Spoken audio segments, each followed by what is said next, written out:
Hello everyone, আসসালামু আলাইকুম। কেমন আছেন সবাই? স্নিগ্ধা ডেলি লাইফে আরেকবার স্বাগতম আপনাদেরকে। দুপুর তো হয়ে এলো, তো আমি আজকে কি রান্না করলাম সেটা শেয়ার করব। তো আমার হাজব্যান্ড বারবার মাঝে মাঝে কাঁচা কলা নিয়ে আসে, তার নাকি অনেক পছন্দ।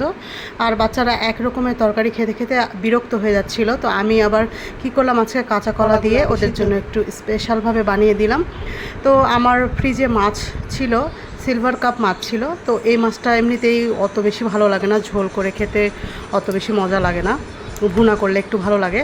তো আমি একটু ভালো করে ভেজে নিলাম। আমি 4 পিস মাছ নিয়েছিলাম, আর এদিকে কলাটাও সেদ্ধ করে নিলাম।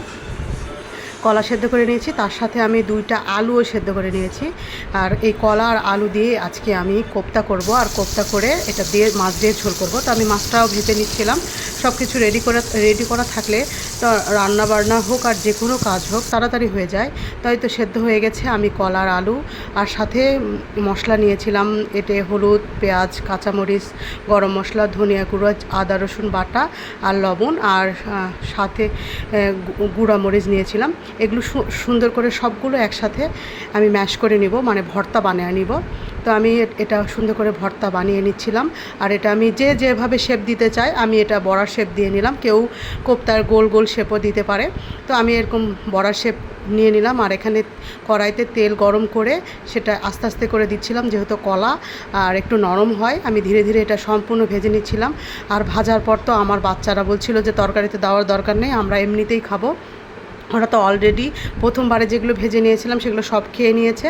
পরেরগুলো দিয়ে আমি তরকারিটা রান্না করলাম। তারপরেও বলছিল যে ওগুলোও দিও না, ওগুলোও আমরা খেয়ে শেষ করব। তো এরকম করে কিন্তু সন্ধ্যার নাস্তায়ও দেওয়া যায়, এমনি সস দিয়ে ওরা খেতে খুব পছন্দ করবে। আর এত সুন্দর হয়েছিল, মনে হচ্ছিল না যে কাঁচা কলার, এটা মনে হচ্ছিল মাংসের এটা কোপ্তা। তো আমি আরেকটা কড়াইতে তেল দিয়ে দিলাম, আর দারচিনি আর 2টা তেজপাতা দিয়ে দিলাম। তেজপাতা দিয়ে একটু জিরা দিয়ে আমি সুন্দর করে ফোড়ন দিয়ে দিব। তারপরে আমি মশলাগুলো অল্প অল্প, যেহেতু কাবাবে মশলা আছেই, আমি অল্প অল্প মশলা দিব শুধু তরকারিতে দেওয়ার জন্য। তো আমি হচ্ছে আদা রসুন পেঁয়াজ বাটা যেগুলো ছিল ওগুলো একটু কষিয়ে নিচ্ছিলাম, গন্ধটা যেন চলে যায়। তারপরে আবার গুঁড়া মরিচ দিলাম আর হলুদ দিলাম। এটা পরিমাণ মতো, যার যেরকম তরকারির পরিমাণ মতো আপনারা দিয়ে দিবেন। তারপরে আমি পানি দিয়ে একটু কষিয়ে নিচ্ছিলাম। আর এখানে ধনিয়া গুঁড়ো দিছি একটু। তারপরে পানি দিয়ে মশলাটা সুন্দর করে কষাতে হবে। আমি একটু সুন্দর করে কষাই মাছগুলো ঢেলে দিলাম, যেহেতু কোপ্তা নরম, পরে দিব, ঝোল যখন বলক আসবে তখন আমি দিব। তো মাছ কষানো হয়ে গেছে আমার, এখন ঝোল দিলাম, একটু বেশি করে ঝোল দিয়ে দিলাম। এটা যখন বলক আসবে তখন আমি কোপ্তাগুলো ছেড়ে দেবো। আর কয়েকটা কাঁচামরিচও দিয়েছিলাম, এটা শুধু জাস্ট ফ্লেভারের জন্য। তো এত সুন্দর আমার তরকারিটা হয়েছিল, আর অসম্ভব খেতে মজার। এরকম করে বানিয়ে খেতে পারবেন, কাঁচা কলা দিয়ে একভাবে তরকারি না করে এরকম কোপ্তা করে বানিয়ে বাচ্চাদেরকে দিবেন।